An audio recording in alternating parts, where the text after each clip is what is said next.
আসসালামু আলাইকুম রহমতুল্লাহি অবারাকাতু।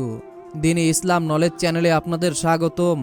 আজ আমি আপনাদের সঙ্গে আলোচনা করব পবিত্র শাবান মাসের আজ শুক্রবার দিনে অথবা রাতে যদি আপনারা এই আমলটি করতে পারেন অথবা এই দোয়ার আমলটি যদি আপনারা একবার অথবা 3 বার পড়তে পারেন, আল্লাহ পাক রব্বুল আলামিন আপনার জীবন যৌবনের সকল প্রকার গুনাহকে মাফ করে দিবেন। আপনি নবীজির সঙ্গে হাসতে হাসতে জান্নাতে যাবেন, অর্থাৎ নবীজি আপনাকে হাত ধরে জান্নাতে নিয়ে যাবে এবং আপনার মৃত্যুর কষ্ট হবে না। আল্লাহ পাক রব্বুল আলামিন আপনাকে চতুর্দিক থেকে সাহায্য করবেন। আপনার পরিবার ও সংসারে যদি অভাব অনটন লেগে থাকে অথবা যদি আপনারা স্ত্রী স্বামীর ভিতরে কোনো ধরনের সমস্যা থেকে থাকে, আল্লাহ পাক রব্বুল আলামিন আপনার পরিবার ও সংসারের অভাব অনটন দূর করে দিবেন, স্বামী স্ত্রীর মিল মহব্বত তৈরি করে দিবেন, সকল প্রকার অভাব অনটন আল্লাহ তাআলা দূর করবেন। প্রিয় দিনী ভাই ও বোনেরা, অনুরোধ করে বলছি, এমনিতেই শুক্রবার অনেক গুরুত্বপূর্ণ ফজিলাতপূর্ণ একটি দিন, তার ভিতরে আবার শাবান মাস। তাহলে বুঝতেই পেরেছেন, একদিকে শুক্রবার ফজিলাতপূর্ণ দিন আর অন্যদিকে আপনার শাবান মাস। তাহলে দুইটি ফজিলাতপূর্ণ দিন আমাদের মাঝে উপস্থিত হয়েছে। এই সুযোগটাও যদি আমরা কাজে না লাগাতে পারি তাহলে আমাদের মতো দুর্ভাগা আর কেই বা আছে বলুন তো? দেখুন, আমাদের জীবনে দিন ও রাত আল্লাহ দুইটি দ্বারা রেখেছেন, এর মধ্যে কিছু দিন ও রাত বরকতময় করেছেন। এতে যদি আমরা সঠিকভাবে আমল করি আমাদের দুনিয়া ও আখিরাত কামিয়াবি হয়ে যাবে। প্রিয় দিনী ভাই ও বোনেরা, আজ আমরা আলোচনা করব শাবান মাসের আমল। কি কি আমল আপনারা করবেন এবং রমজানের প্রস্তুতি নেওয়ার জন্য আপনারা কোন কোন পদক্ষেপ অবলম্বন করবেন, এছাড়াও জুমার দিন আপনারা কোন কোন আমল বেশি বেশি করবেন এবং নারীদের জন্যই বা জুমার দিন কি বিশেষ আমল রয়েছে। এছাড়াও কিন্তু এই দিনে বান্দার নেক ও বদ আমল আল্লাহ তাআলার সামনে উপস্থিত করা হয় এবং আল্লাহ তাআলা তার দয়াশীল বান্দাদেরকে ক্ষমা করে থাকেন। এই দিনে বা রাতে যদি আপনারা এই আমলটি করেন এবং এই আমলটির ওসিলায় যদি আল্লাহ তাআলার কাছে আপনি ক্ষমা চান, মাপ চান অথবা সাহায্য চান, ইনশাআল্লাহ এই আমলের বদৌলতে আল্লাহ তাআলা আপনাকে সাহায্য করবেন। আপনার মনের সকল আশা আল্লাহ পূরণ করে দিবেন ইনশাআল্লাহ। তাই মনের ভিতরে বিশ্বাস নিয়ে আমলটি করবেন। এই উদ্দেশ্যে ভিডিওটি না টেনে একদম শেষ পর্যন্ত দেখতে থাকুন। অনুরোধ করে বলছি, আমরাই প্রথমবার নারীদের ছবি ছাড়া কিংবা হারাম কোনো ছবি ছাড়া ইউটিউব এবং ফেসবুকে ভিডিও দিয়ে থাকছি। এরকম ভিডিওগুলি যদি আপনি আপনার মোবাইলে অথবা ফোনে পেতে চান, এজন্য অবশ্যই দ্বীনি ইসলাম নলেজ এই চ্যানেলটিকে সাবস্ক্রাইব করে রাখুন এবং পাশে থাকা বেল বাটনটি অন করে রাখবেন। এতে করে যখনই নতুন কোনো ভিডিও আপলোড করব সঙ্গে সঙ্গে আপনাদের কাছে নোটিফিকেশন চলে যাবে। তো চলুন আমরা সর্বপ্রথম শাবান মাসের আমল সম্পর্কে জানব, এরপরে জুমার দিনের ফজিলাত এবং জুমার দিনের আমল সম্পর্কে জানব, এরপরে আপনাদেরকে দোয়াগুলো বলে দেব এবং স্ক্রিনে দিয়ে দিব, আপনারা দেখে দেখে মুখস্থ করে নিতে পারবেন। দিনী ভাই ও বোনেরা, মুমিন মুসলমানের কাছে এই মাসটি বেশি বেশি নফল রোজা রাখার মাস হিসাবে পরিচিত, কারণ নবী করিম সাল্লাল্লাহু আলাইহি ওয়াসাল্লাম শাবান মাসে অধিক হারে নফল রোজা রাখতেন, যা অন্য কোনো মাসে রাখতেন না। উম্মে সালমা রাদিয়াল্লাহু তাআলা আনহু বলেন, আমি রাসূল সাল্লাল্লাহু আলাইহি ওয়াসাল্লামকে শাবান ও রমজান মাস ছাড়া অন্য কোনো 2 মাস একাধারে রোজা রাখতে দেখিনি। এই মাসকে রমজানের প্রস্তুতি মাস বলা হয়। রমজানের অভ্যস্ত হতে এই মাসে বেশি বেশি নফল রোজা রাখা যেতে পারে।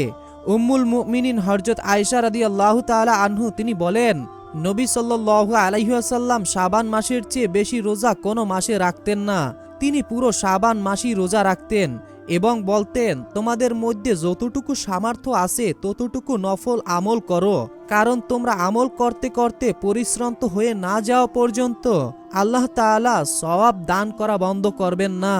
অর্থাৎ যতক্ষণ আপনি আমল করবেন এই শাবান মাসে ততক্ষণই আল্লাহ আপনার উপর রহমত নাজিল করবেন এবং আল্লাহ ততক্ষণই আপনাদেরকে নেকি দিবেন। সুবহানাল্লাহ, সুবহানাল্লাহ। প্রিয় দিনী ভাই ও বোনেরা, আমরা সাধারণত জেনে থাকি যে বৃহস্পতিবার এবং সোমবার আল্লাহ তাআলার সামনে সাপ্তাহিক আমল পেশ করা হয়, কিন্তু আপনারা কি জানেন আল্লাহ তাআলার সামনে বান্দার নেক ও বদ আমল 3টি পদ্ধতিতে পেশ করা হয়। সাধারণত বান্দার আমল আল্লাহর কাছে 3 ভাবে উপস্থিত করা হয়। প্রথম, প্রতিদিনের আমল প্রতিদিন পেশ করা হয়। দ্বিতীয়, প্রতি সপ্তাহের আমল প্রতি সপ্তাহে আল্লাহ তাআলার কাছে উপস্থিত করা হয়। এবং তৃতীয়, বছরে একবার আল্লাহ তাআলার দরবারে পেশ করা হয়।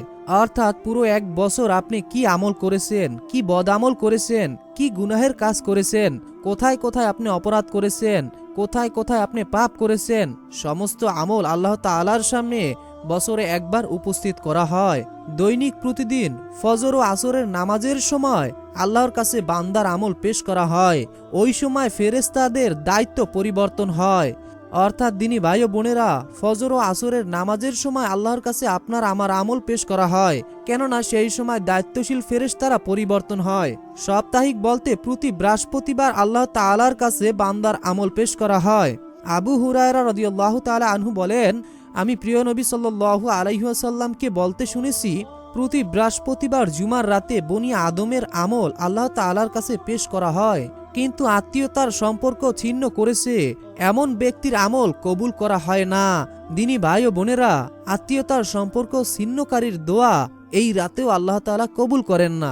অর্থাৎ যখন আল্লাহর কাছে ফেরেশতারা আপনার আমল নিয়ে যাবে, তখন আল্লাহ তাআলা তার দোয়া কবুল করবেন না। তো এরপরে শাবান মাসের দ্বিতীয় নাম্বার আমল হলো বেশি বেশি দান সদকা করা। আমি আবারও বলছি দিনী ভাই ও বোনেরা, প্রথমে শাবান মাসের কিছু আমল বলবো, এরপরে জুমার দিনের আমল বলবো, এরপরে দোয়াগুলো বলে দিব। আনাস ইবনে মালিক রাদিয়াল্লাহু তাআলা আনহু বলেন, প্রিয় নবীর সাহাবায়ে কেরামরা শাবান মাসের চাঁদ দেখে বেশি বেশি কোরআন তেলাওয়াতে মগ্ন হয়ে পড়তেন। অন্য বর্ণনায় রয়েছে, যাদের ওপরে যাকাত ফরজ হয়েছে তাদের মালের যাকাত আদায় করে দিতেন, যাতে গরিব ও অসহায় মুসলমানদের রোজা রাখার ব্যবস্থা হয়ে যায়। বিচারকরা কয়েকদিনের ডেকে শাস্তির হালদার হলে শাস্তি দিতেন, না হয় মুক্তি দিয়ে দিতেন। দিনী ভাই ও বোনেরা, শাবান মাসের মধ্য রজনীতে বান্দার গুনাহকে মাফ করার সুসংবাদ রয়েছে। শাবান মাসের মধ্য রজনী হল লাইলাতুল বরাত বা ভাগ্য রজনী। এটি অত্যন্ত মর্যাদাপূর্ণ একটি রাত। এই রাতে আল্লাহ তাআলা বান্দার পাপ রাজি ক্ষমা করে দেন, দুনিয়া ও আখিরাতের নিয়ামত দিয়ে ধন্য করেন। মুয়াজ ইবনে জাবাল রাদিয়াল্লাহু তাআলা আনহু বলেন, রাসূল সাল্লাল্লাহু আলাইহি ওয়াসাল্লাম বলেছেন, আল্লাহ তাআলা অর্ধ শাবানের রাতে সৃষ্টির প্রতি দৃষ্টি দেন এবং মুশরিক ও বিদ্বেষ পোষণকারী ছাড়া আর সবাইকেই তিনি মাফ করে দেন, ক্ষমা করে দেন। সুবহানাল্লাহ, সুবহানাল্লাহ। অর্থাৎ প্রিয়দিনী ভাই ও বোনেরা, আমাদের মাঝে এমনই একটি রজনী আসতেছে যেটা ভাগ্য পরিবর্তনের রজনী। এই রাতটি অত্যন্ত গুরুত্বপূর্ণ ফজিলাতপূর্ণ একটি রাত। এখন অনেকেই বলতে পারেন যে আমরা সেই রজনীটা কবে পাবো, এবং সেই রজনী ছাড়া কি এই শাবান মাসের মধ্যভাগে যেই রাতগুলো রয়েছে সেই রাতগুলোতে যদি আমরা আমল করি তাহলে কি আল্লাহ তাআলা আমাদেরকে সেই রাতের সমপরিমাণ সওয়াব দিবে? দিনী ভাই ও বোনেরা, অবশ্যই দিবে। কেননা এই শাবান মাসের মধ্য রজনী বলতে বোঝানো হয়েছে যে নির্দিষ্ট একটি রাত, কিন্তু সেই রাতের আগে এবং পরে কিছু দিন রাত রয়েছে। সেই দিন এবং সেই রাতগুলোতে আমরা বেশি বেশি ইবাদত করব, আল্লাহর কাছে ক্ষমা চাইব। ইনশাআল্লাহ আল্লাহ আমাদের জীবনের গুনাহ তো মাফ করবেনই, তার সাথে সাথে আপনার উপর যত বিপদ আপদ রয়েছে আল্লাহ সরিয়ে দিবেন। দিনী ভাই ও বোনেরা, রমজানের পূর্ব প্রস্তুতি গ্রহণ করা। প্রিয় নবী সাল্লাল্লাহু আলাইহি ওয়াসাল্লাম পবিত্র রজব ও শাবান মাসে রমজানের প্রস্তুতি গ্রহণ করতেন এবং মানসিকভাবে তৈরি হতেন। আর এই কারণেই তিনি পবিত্র শাবান মাসের দিন ও রাতের তারিখগুলো গুরুত্ব সহকারে হিসাব রাখতেন। আয়েশা সিদ্দিকা রাদিয়াল্লাহু তাআলা আনহু বর্ণনা করেন, আল্লাহর রাসূল সাল্লাল্লাহু আলাইহি ওয়াসাল্লাম শাবান মাসের তারিখ এতটাই মনে রাখতেন যতটা অন্য কোনো মাসের তারিখ মনে রাখতেন না। শাবান মাসের 29 তারিখে চাঁদ দেখা গেলে পরের দিন রমজানের রোজা রাখতেন, আর সেদিন আকাশ মেঘাচ্ছন্ন থাকলে শাবান মাসের 30তম দিন পূর্ণ করে রমজানে রোজা শুরু করতেন। অর্থাৎ দিনী ভাই ও বোনেরা, 29 তারিখ যদি আমরা চাঁদ দেখতে পারি শাবান মাসের, তাহলে আমরা পরের দিন থেকেই রোজা রাখতে পারবো। কিন্তু সেদিন যদি আকাশ মেঘাচ্ছন্ন থাকে বা আকাশে মেঘ থাকার কারণে যদি আমাদের চাঁদ দেখতে অসুবিধা হয়, তাহলে আমরা 30 দিন পূর্ণ করে পরের দিন রোজা রাখতে শুরু করব। সুতরাং পবিত্র শাবান মাসের দিন তারিখের হিসাব রাখাটা প্রিয় নবী সাল্লাল্লাহু আলাইহি ওয়াসাল্লামের সুন্নাত এবং মুসলমানদের জন্য কল্যাণকর। দিনী ভাই ও বোনেরা, আপনারা হয়তো জানেন না যে শাবান মাসের আরও একটি গুরুত্বপূর্ণ আমল হলো কাজা রোজা আদায় করা। ইসলামের শরীয়তের বিধানের আলোকে বিগত রমজানের রোজা যাদের কাজা আছে, অর্থাৎ আপনি গত বছর কিছু রোজা কাজা করেছেন, তাদের আসন্ন রমজান শুরু হওয়ার আগেই কাজাগুলো আদায় করে দিতে হবে। কেননা শরীয়ত সম্মত ওজর বা বৈধ কোনো কারণ ছাড়া কাজা রোজা আদায়ে বিলম্ব করা উচিত নয়। আয়েশা রাদিয়াল্লাহু তাআলা আনহু বলেন, আমার উপরে রমজানের যেসব কাজা রোজা থাকতো সেগুলো শাবান মাসের ভেতরে আদায় করে ফেলতাম। অর্থাৎ আপনাদের যদি গত রমজানের কিছু রোজা কাজা থাকে তাহলে অবশ্যই আপনারা এই শাবান মাসের ভিতরে তা আদায় করে নেবেন। অবশ্যই খেয়াল রাখবেন এবং মনে রাখবেন। তো প্রিয়দিনী ভাই ও বোনেরা, শাবান মাসের আজ জুমার দিনে অথবা রাতে আপনারা কি কি আমল করবেন সেটি বলে দিচ্ছি। নবীজি সাল্লাল্লাহু আলাইহি ওয়াসাল্লাম বলেছেন, আল্লাহর প্রত্যেক নৈকট্যপ্রাপ্ত ফেরেশতারা আকাশ, পৃথিবী, বাতাস এবং সমুদ্র জুমার দিনকে ভয় করে, কারণ এই দিনে সংঘটিত হয়েছে বিশেষ তিনটি ঘটনা। আছে বিশেষ একটি মুহূর্ত, আর একটি বিশেষ ঘটনা ঘটবে, যে কারণে কল্যাণের সব চাওয়া পাওয়া আবেদন ও ইবাদাতের জন্য জুমার দিনের বিকল্প নেই।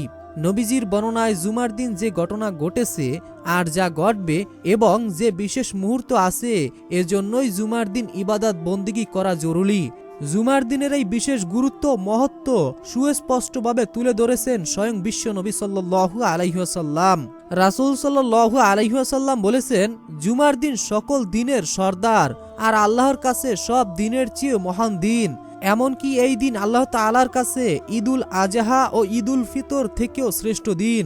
তাই প্রিয়দিনী ভাই ও বোনেরা, এই দিনে এমন একটি মুহূর্ত আছে, যদি কোনো মুসলিম বান্দা বান্দি সেই মুহূর্তে আল্লাহ তাআলার কাছে কোনো জিনিসের আবেদন করে তাহলে আল্লাহ তাআলা তা দিয়ে দেন। তো প্রিয়দিনী ভাই ও বোনেরা, জুমার দিন বিশেষ তিনটি আমল আমরা করতে পারি। 1 নাম্বার, জুমার দিন আমরা বেশি বেশি নবীর প্রতি দুরূদ পড়ব। জুমার দিন অর্থাৎ বৃহস্পতিবার সন্ধ্যা থেকে জুমার দিন সন্ধ্যার আগ পর্যন্ত বেশি বেশি দুরূদ পাঠ করা উত্তম। যদি কোনো ব্যক্তি একবার দুরূদ পড়ে তবে তার প্রতি 10টা রহমত নাজিল হয়। তবে জুমার দিন আসরের নামাজের পরে দুরূদ পড়ার বিশেষ ফজিলাত আছে বলে হাদিসে প্রমাণিত হয়েছে। দিনী ভাই ও বোনেরা, আপনারা অবশ্যই জুমার দিন দুরূদ পড়বেন। হযরত আউস ইবনে আউস রাদিয়াল্লাহু তাআলা আনহু বর্ণনা করেন, রাসূল সাল্লাল্লাহু আলাইহি ওয়াসাল্লাম বলেছেন, তোমাদের সর্বোত্তম দিনগুলোর একটি হলো জুমার দিন। এই দিনে হযরত আদম আলাইহিস সালামকে সৃষ্টি করা হয়েছে, এই দিনে তার মৃত্যু হয়েছে, এই দিনে সিংহায় ফুৎকার দেওয়া হবে, আর এই দিনে সিংহায় ফু দেওয়ার ফলে সব অচেতন হয়ে পড়বে। সুতরাং এই দিন তোমরা বেশি বেশি আমার প্রতি দুরূদ পাঠ করো, কারণ তোমাদের পাঠকৃত দুরূদ আমার কাছে পেশ করা হয়। সাহাবাগণ জিজ্ঞাসা করলেন, মৃত্যুর পর আপনার দেহ তো শেষ হয়ে যাবে, তখন কিভাবে আমাদের দুরূদ পাঠ আপনার কাছে পেশ করা হবে? রাসূল সাল্লাল্লাহু আলাইহি ওয়াসাল্লাম বললেন, নবীদের দেহ ভক্ষণ করা মাটির জন্য হারাম করে দিয়েছে। অর্থাৎ প্রিয়দিনী ভাই ও বোনেরা, এই দিনে আমরা অবশ্যই এই দুরূদের আমলটি বাদ দিব না। এরপরে আমরা দ্বিতীয় নাম্বার আমলটি যেটি করতে পারি সেটি হচ্ছে কোরআন তেলাওয়াত করা এবং তার তেলাওয়াত শোনা। অর্থাৎ যারা তেলাওয়াত করতে পারেন না তারা অবশ্যই তেলাওয়াত শুনে যাবেন। জুমার দিন তথা বৃহস্পতিবার সন্ধ্যা থেকে জুমার দিন পর্যন্ত বা জুমার দিনের পরের দিন পর্যন্ত কোরআন তেলাওয়াত বিশেষ একটি আমল। এই আমল বলতে সূরা কাহাফের তেলাওয়াতকে বোঝানো হয়েছে। এই সূরার তেলাওয়াত বিশেষ ফজিলাতপূর্ণ ইবাদাত। এটি কোরআনুল কারিমে 15তম পারা, 18 নম্বর সূরা। সম্পূর্ণ সূরাটির তেলাওয়াত না করতে পারলে প্রথম ও শেষের 10টি আয়াত হলেও তেলাওয়াত করা উত্তম। অর্থাৎ যারা কোরআন তেলাওয়াত করতে পারেন তারা অবশ্যই প্রথম এবং শেষের 10টি আয়াত আপনারা পড়ে নেবেন। এবং যারা কোরআন তেলাওয়াত করতে পারেন না, অথবা আপনি তেলাওয়াত করতে পারেন কিন্তু আপনার হাতে সেরকম টাইম নাই অথবা সময় নাই, ব্যস্ততার কারণে আপনি অফিস কিংবা দোকানে রয়েছেন, সেই ক্ষেত্রে আপনি কিন্তু পবিত্র কোরআনের এই সূরার তেলাওয়াতটি শুনতে পারেন।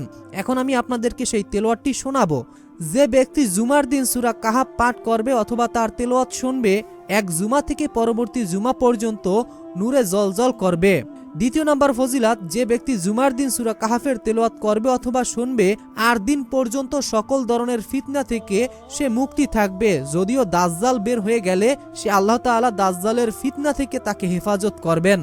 এরপরে সূরা কাহাফ তেলাওয়াতের ফজিলাত হলো, যে ব্যক্তি সূরা কাহাফের তেলাওয়াত শুনবে অথবা করবে, আল্লাহ তাআলা তার এক জুমা থেকে পরবর্তী জুমা পর্যন্ত মধ্যবর্তী দিনগুলোর গুনাহকে ক্ষমা করে দিবেন।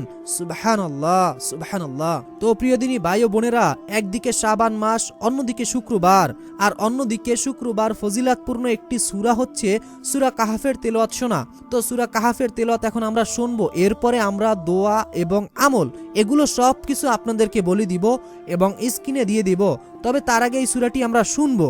তবে মহান আল্লাহর কাছে আগে দোয়া করে নেই, হে আল্লাহ, আজ যে যেই উদ্দেশ্যে যে যেই আশায় পবিত্র এই মাসে পবিত্র এই দিনে পবিত্র এই ক্ষণে আপনার পবিত্র কোরআনের এই সূরাটি মনোযোগ সহকারে প্রথম থেকে একেবারে শেষ পর্যন্ত শুনবে, আপনি সকলের প্রথমে মনের আশা পূরণ করে দিন। এরপরে যারা জীবনে অনেক গুনাহ করেছে আপনি তাদের জীবনের সকল গুনাহকে মাফ করে দিন। যাদের পরিবার ও সংসারের ভিতরে অভাব অনটন লেগে আছে আপনি তাদের পরিবার ও সংসারের অভাব অনটন দূর করে দিন। হে আল্লাহ, এই সূরাটি যারা প্রথম থেকে শেষ পর্যন্ত মনোযোগ সহকারে শুনবে আপনি সকলের সকল দোয়া কবুল করুন। হে আল্লাহ, করার পর এরপরে শেষে আপনারা আবারও 7 বার দুরূদ শরীফ পড়বেন। যেই দুরূদ শরীফ আপনি প্রথমে পড়েছেন সেটি পড়ার পর আপনি আল্লাহ তাআলার কাছে 2 হাত তুলে মোনাজাতের মাধ্যমে আপনার মনের আশা ও মনের যত কষ্ট রয়েছে সকল কথা বলবেন।